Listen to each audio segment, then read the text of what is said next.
Let's talk about solving radical equations. Here are the steps we'll use to solve a radical equation. First, isolate the radical. Get it by itself on one side. Second, eliminate the radical. If it's a square root, we'll square both sides. If it's a cube root, we'll cube both sides. Next, solve the equation that we've generated. And then finally, we must check these problems. For the first problem, the square root of x minus 1 is already isolated on one side. So all we've got to do is to get rid of this radical. It's a square root, so let's square both sides. Squaring on the left gives me just the radicand, the stuff underneath the radical. Squaring on the right, 5 if you square it makes 25. Let's solve the equation we've generated by adding 1 to both sides. 25 plus 1 gives us 26 for a solution. I always must check radical equations, so let's go back and put 26 in for this x. 26 minus 1 is 25. The square root of 25 is 5, so this answer works, and 26 is our solution. For the next problem, remember that a square root means the principal or positive square root only. Since the radical is already isolated and we're equal to something that is negative, this problem can have no solution that will work. Principal square roots mean positive only. This answer has no solution.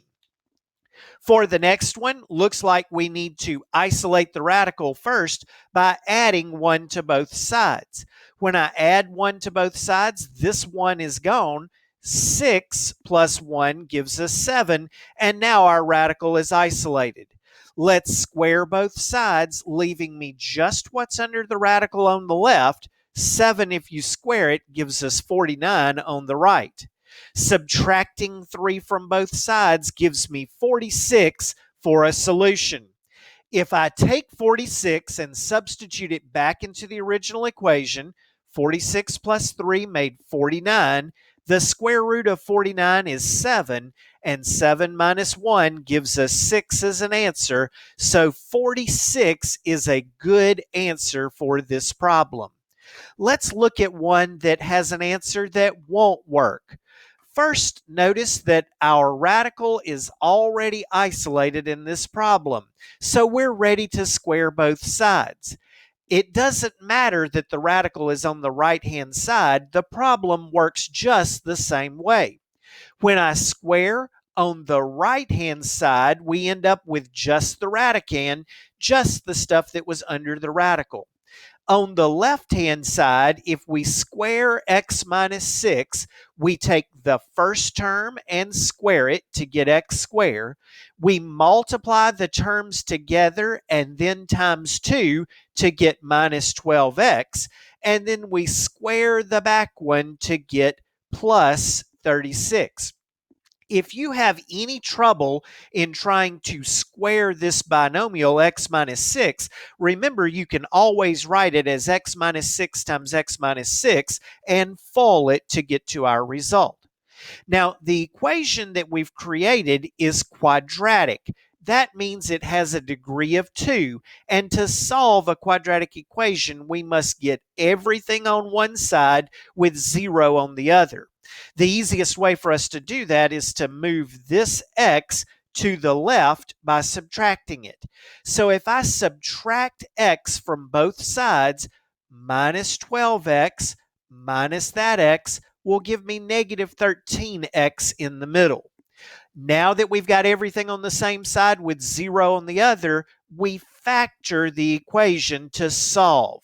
The signs are the same. They're both negatives, and the things that multiply to make a 36 and add to be 13 would be 9 and 4. Once we've factored it, we set each factor equal to 0 to solve, and we get answers that are x equals 9 or x equals 4. We must check these in the original problem.